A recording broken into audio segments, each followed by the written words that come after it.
This podcast is brought to you by Most Valuable Podcasts, leading the league in podcasting entertainment.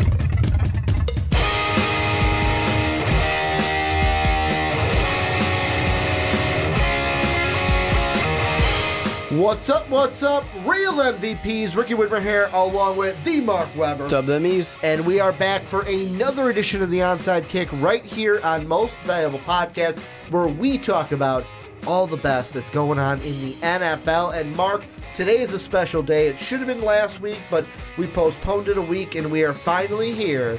It is our 1.0 for what, Mark? What are we doing today? Mock draft? We are doing our first mock draft of the year. We've already done a big board for the Primetime Podcast. You can, right up there, I think I'm going to put one of the segments for you guys to go check out later. Here is our first mock draft. And the thing I want to say before I do all the housekeeping is with this mock draft, we're mainly going to be focusing on the teams and what's going on with the teams. And then this is kind of like the one where I tell Mark, we're just throwing guys at the board. Throw it at the board, and then we kind of rearrange them as the year goes on. But before we get into our mock draft, got to go through the housekeeping. Number one, patreon.com/mostvaluablepodcast. If you want to help us out, we can't do what we do without the support from our patrons. Go check it out down below in the description. $10 tier. You can join us for a podcast in the future.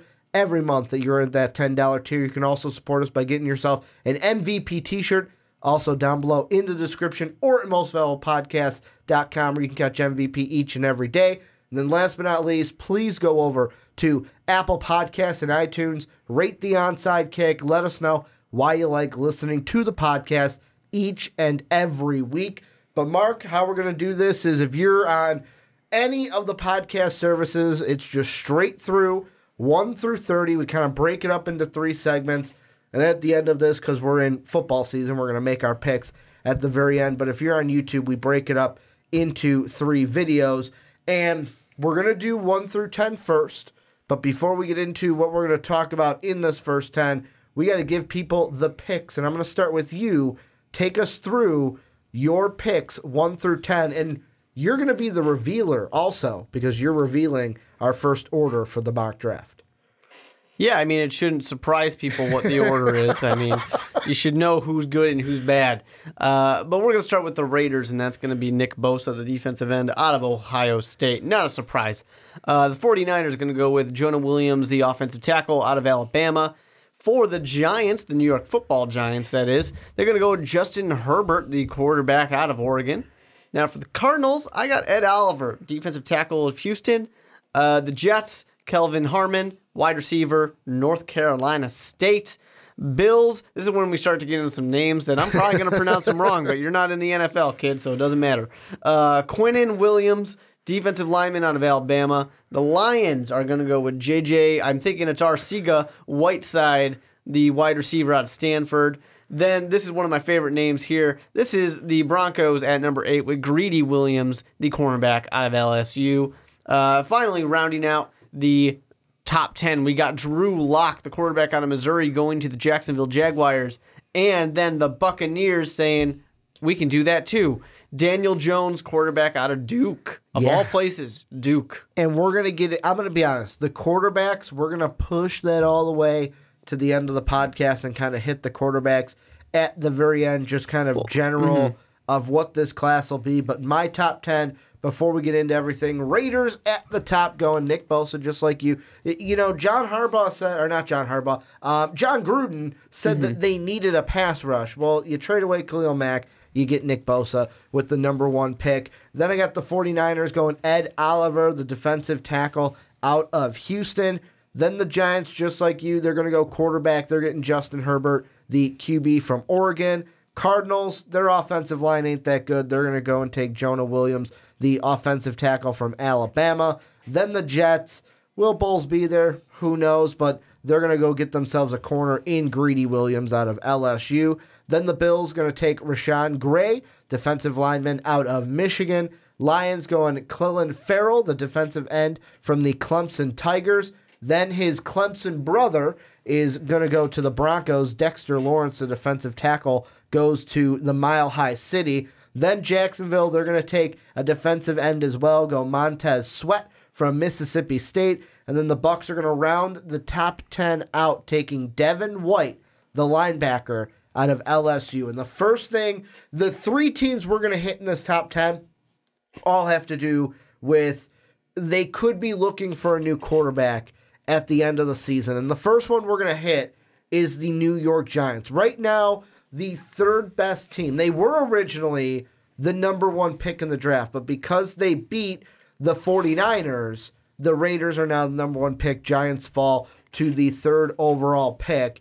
I want to ask you before we get into the Justin Herbert thing for them, are you completely sold right now on the Giants ditching Eli for a quarterback this year, or hanging on to him, or finding a free agent quarterback this year so that they can dive into maybe a better quarterback class next year? I feel like if Eli Manning starts really balling out and like he just lights it up at the end of the season, there's no way that they can sit there, trot Eli Manning out again next year and say, no, we're good.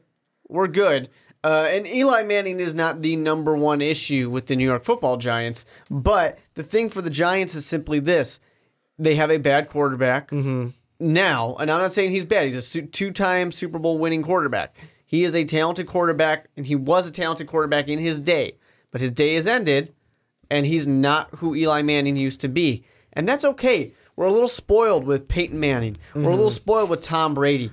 Drew Brees. Well, Aaron Rodgers and Eli Manning are, I say, a little bit closer in age than like the Drew Brees, Tom Brady. These guys You're were just talking about going to these 40. guys who are like excellent. Yeah, well, I'm talking about guys who are basically in their 40s, still successfully playing. Like Brett Favre. Yeah, like a Before Brett he got Favre. physically broken by a defense. But what I'm saying is right now we are so spoiled when what we've seen Peyton win a Super Bowl, Tom Brady going out there and the things he's able to do at 40, Drew Brees breaking records at 39 years old. We got to remember that for an average quarterback, if they get to 34, that was impressive. Yeah. Because that's not something that happens all that often. And Aaron Rodgers probably will be the next one to play well into his late 30s. But it's okay for a quarterback to have hit his prime and fallen off that cliff by the time he gets to 32, 33, 34 years old. That's fine. That's more often what's going to happen than not. It's time to just move on. Now, what I think that the Giants might do, bridge quarterback. They might go out there and say, all right, maybe it's a Tyrod Taylor that gets released. Kyle Luletta, who is currently in their stable of quarterbacks behind Eli. I think they have to sign somebody in free agency in order to not draft somebody. Yeah. But, it could be a Kyle Luletta in that case, plus a Tyrod. Or, maybe the Buccaneers, or not the Bucs, maybe they could do Fitzmagic. But maybe the Broncos say, yeah, Case Keenum, that was fun, but we're done with it. And they part ways with him. Hey, Pat Shurmur worked with Case Keenum, and it did pretty good things in Minnesota. So there are possibilities out there of people that the Giants could do to bridge quarterback while they transition. They would be better off that way. But here's the thing. Last year we said you were in such a great draft position to draft a quarterback. It was not a time where you could pass it up. Oh, they should have went with Sam Darnold, no doubt. They could have. They easily could have done it. They could have made it happen. They could have went with whoever they really wanted right there. They had the opportunity, except for, obviously, Baker Mayfield. Yeah. Are they going to be able to pass that up a second time to say, we have our pick of the litter. We can have anybody we want. We're not going to do it again. And we're going to stick with Eli Manning one more year into the future with this offense so that it does not look like it is able to really do much of anything. Eli was, at least before this weekend of football, he's in the bottom 5. You know who else is in that bottom 5? The rookies. Darnold, Allen, Mayfield. It's all of these young quarterbacks that are in this bottom 5, and then you have Eli Manning, 2-time Super Bowl winner. That's not a good look. For me, here's the thing I'm looking at right now, and Giant fans are probably going to get mad at me. I look at it and go, why not? Why not stick with Eli one more year? And I know every Giant fan was like, Ricky, you're stupid.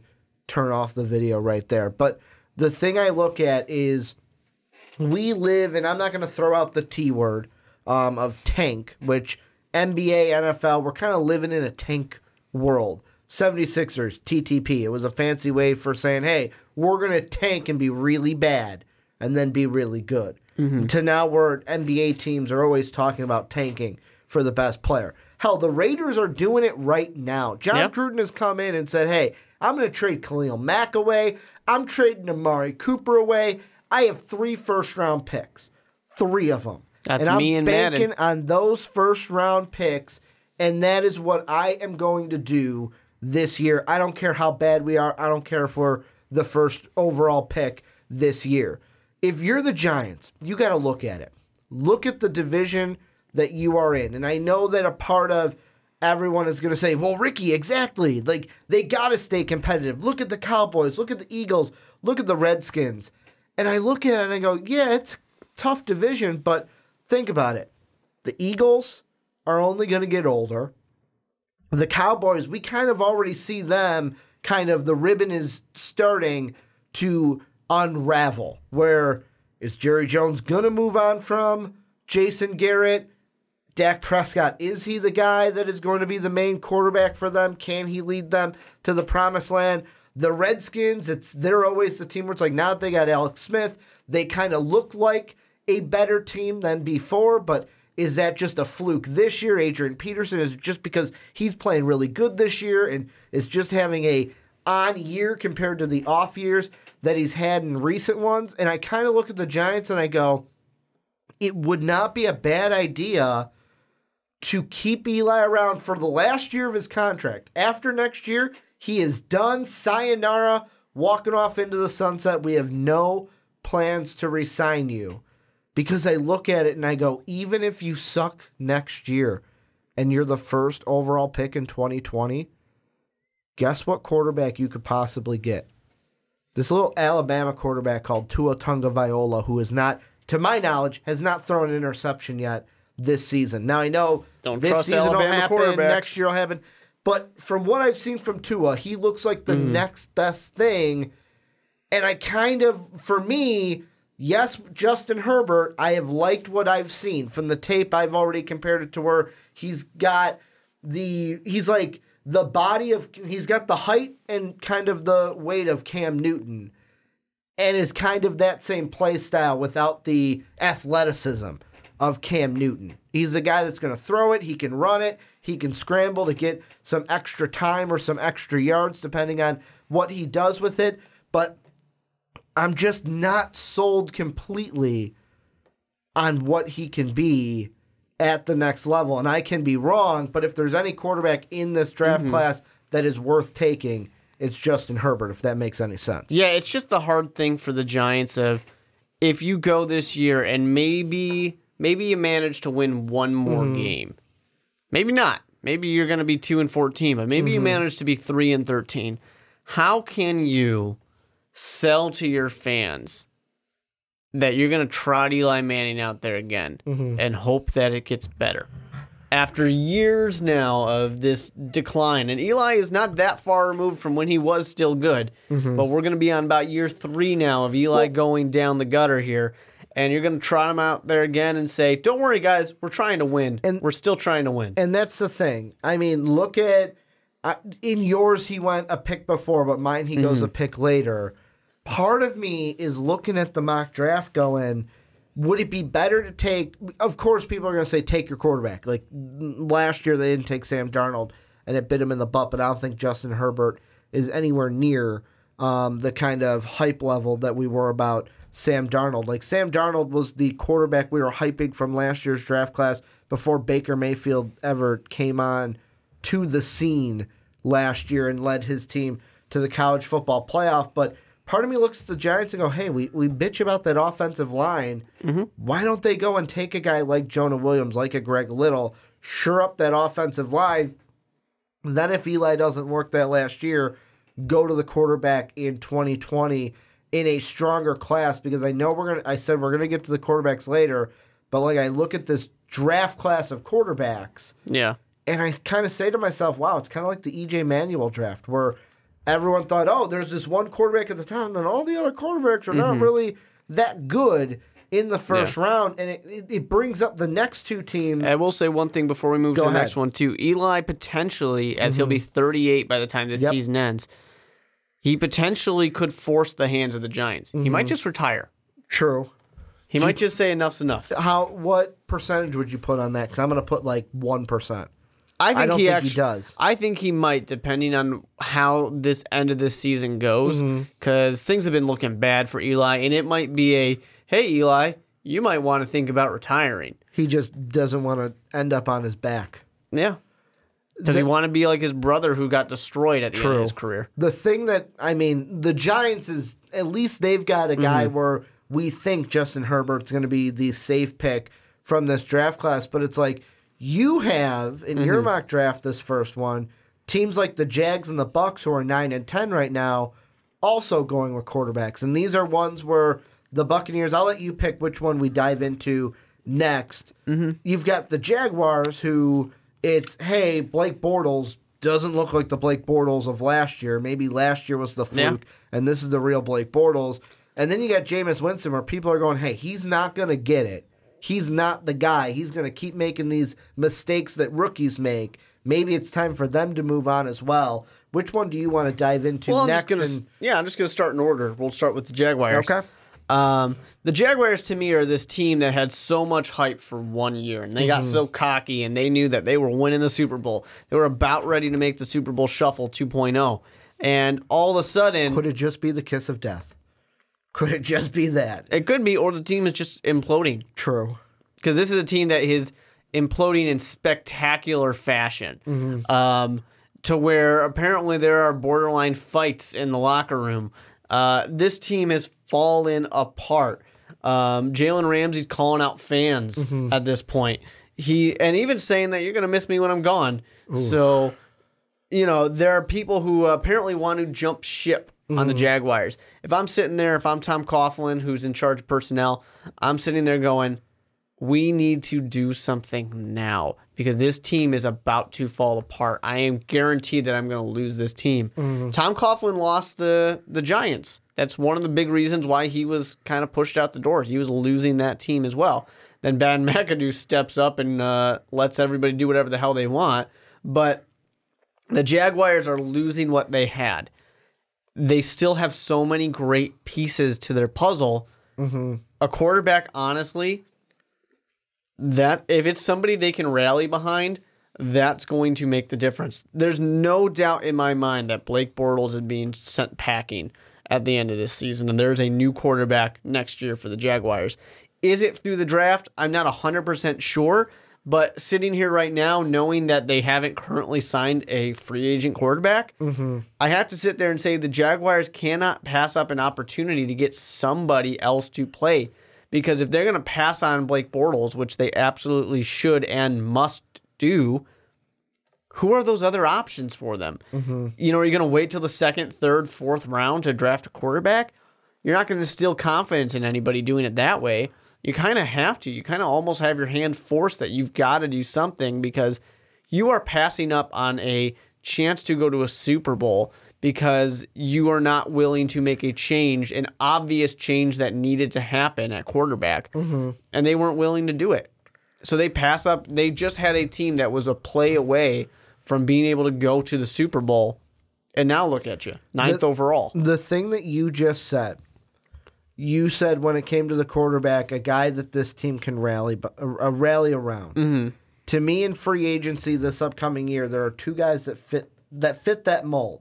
One more than the other, but I think the second one could also be a guy they rally around. The first one that is a clear fit for that, Tyrod Taylor. Look at when Tyrod Taylor came into the Browns. I know that Hard Knocks, you can look at it and go, well, they make you see what they want you to see and things like that. But he was a guy where he was telling Hugh Jackson, hey, I'm going to tell you how to do your job. When that scene where he's like, hey, put a camera up there so that then we can watch it and see how effing lazy we are. Like, show the guys how lazy we are and kind of start it from there, where he just came from a team, Sean McDermott, he was the guy under Riverboat Ron, and Riverboat Ron came from a great coaching tree as well. So it's like, Tyrod Taylor under that, and he's a pro at this point, to where I feel like he could come in, rally, like, not, I don't want to say be the savior of Jacksonville, but rally this team. Be a quarterback that the rest of this team can go, yeah, that is our quarterback, not Blake Bortles, where he's got no confidence from anybody in that locker room. The other one that I think can do it, but I don't think does it the same way as Tyrod Taylor, is Ryan Fitzpatrick. But the thing with Ryan Fitzpatrick that I worry about with Jacksonville is if they go that route in free agency, do they have the weapons? Like the Buccaneers, they've got O.J. Howard. They got Deshaun Jackson. They have Mike Evans on the outside.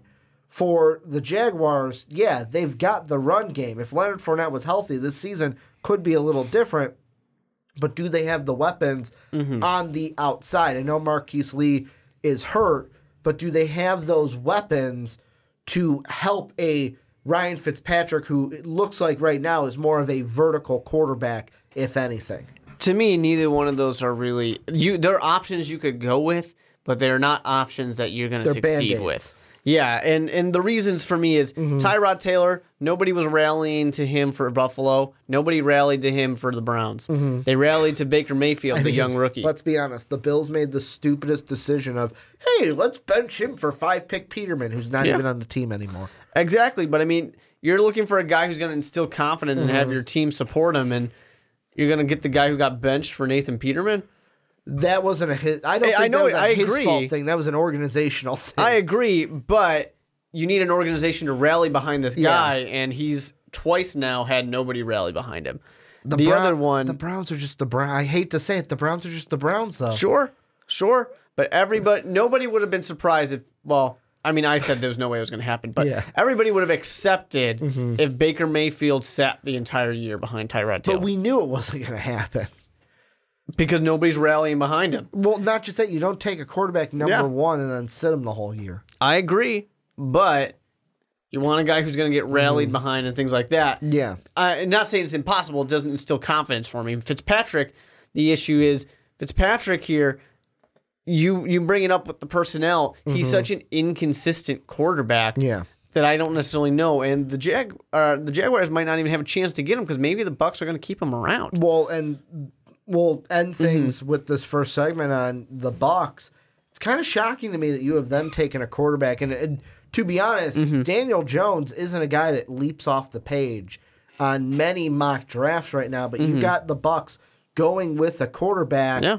I like it, but I don't like it because the strength of this quarterback class. But I do like it because I think Jameis Winston should be gone in Tampa Bay. Well, it's a message, and I think more and more it seems like the Buccaneers are going to make a message of signing somebody in free agency, and I'm not talking about Tyrod Taylor.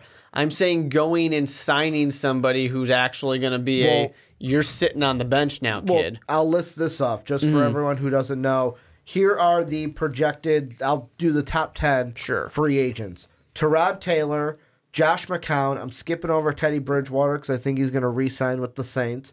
Matt Schaub. Matt Schaub is 3, Ryan Fitzpatrick, Ryan it's impressive Griffin, that Schaub's in the league still. Matt Castle, Robert Griffin III, Derek Anderson, Geno Smith, and Joe Webb. Yep. Brock the Cockadoodle-Doo is right there at number 11. And those are ordered by their average salary for this year. Yeah. So there's really not a good free agent option necessarily. You could be surprised. Maybe Eli Manning is kicked off the Giants, and you go and try to say, hey, you can pick Brett Favre it. Yeah, you never know. It's possible something like that can happen.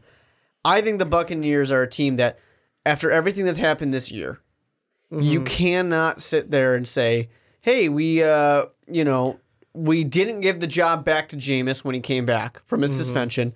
We then benched him, and quite potentially he might not ever have this chance to come back. But now we're going to go back to him. Like, that's just once again, same thing with the Giants. How can you sell that to your fans and tell them we are still a team that believes we can be successful when we're like, this quarterback who we believe has failed multiple times, we're going to put him right back out there. Well, and it's like the game, when he came off of the suspension, I was seeing on Twitter, like, there were numerous people that are like, how does he throw that interception? That's an interception that a rookie makes, not a guy who's 4th, 5th year in the league. And I just think that off the field issues are one thing, but also I just think he's not going to get it. Like, he's not going to be that guy who maybe it's just he's too much of a risk taker. And I know what some people will say, yeah, but Ricky, one of the quarterbacks that you praise, Brett Favre, was also gunslinging risk taker. But those are the same criticisms that people use against him. But you want to know something? Brett Favre had way more talent than Jameis Winston. Like, they kind of outweigh each other. Well, I also think that part of it, too, is, I do think that Brett Favre was always that guy who was a gunslinger and always made mistakes, but he also always came back from those mistakes. Exactly. Jameis Winston doesn't come back from the mistakes. To make you forget about that interception. Exactly. Like, you can throw 5 interceptions if you win the game. Yeah, if you throw 6 touchdowns. Right? Yeah. Exactly. And to me, when I look at this, and Dirk Cotter, who came out, it was on Hard Knocks that he said it, I'm challenging you to be better, to not be the guy who makes the mistakes. Don't be the one who loses us the game. And I don't necessarily see that Jameis Winston is really learning from his mistakes. It is okay for somebody in year 2, 3, 4 to make mistakes if they're learning from them. But if they're not learning ever, and maybe coaching is bad too, maybe that's the component to it, but I honestly kind of feel like Jameis Winston's one of those quarterbacks who's gotten away with so much throughout his career, he's never really had to learn how to improve himself. He obviously has improved, here and there, but he's never had to critique his game and really, truly make himself into a better quarterback. Last thing I'll ask you, and this will just be a simple question, doesn't have to be a super long discussion. 49ers at number 2. Yep. If they end at number 2, Giants are number 3, and Justin Herbert is the clear number 1 option, top 5 pick for quarterback, could you see the 49ers being a team that's like, hey, we've got our quarterback, Jimmy Garoppolo's coming back, Ed Oliver would be nice. Could you see them doing the same thing they did 2 years ago when the Bears wanted Mitch and the 49ers said, hey, we'll make a trade with you and you can get your guy at number 2? Do you see them doing the same thing to the Giants in 2019? It's totally possible. There's a couple teams that I can see trading back. I don't know if it's going to be a 49ers-Giants swap. And none, like you said before, none of these quarterbacks are on the same standing as a Darnold, a Mitch Trubisky, anything like that. But I think the 49ers or the Bills are 2 teams that I would watch to trade back. I mean, they're teams that have multiple needs and teams that have done it in the past. I find it funny that the Cardinals, Jets, and Bills, all teams that took first-round quarterbacks last year, 4, 5, and 6. Yeah, I mean, it's not a immediate turnaround when you draft a young quarterback. And I mean, Josh Allen has been injured, especially last year when it was a batch of quarterbacks who were like, hey, they're all pretty good, but they all need work. True. Well, this is where you guys come in. Let us know what you guys think, A, about our picks, B, what do you guys think for some of the things? The Giants, the Jags, the Bucs, the quarterbacks. What do you guys think right now as we are very early in the draft discussion? But what do you guys think about anything we talked about in this first group of guys?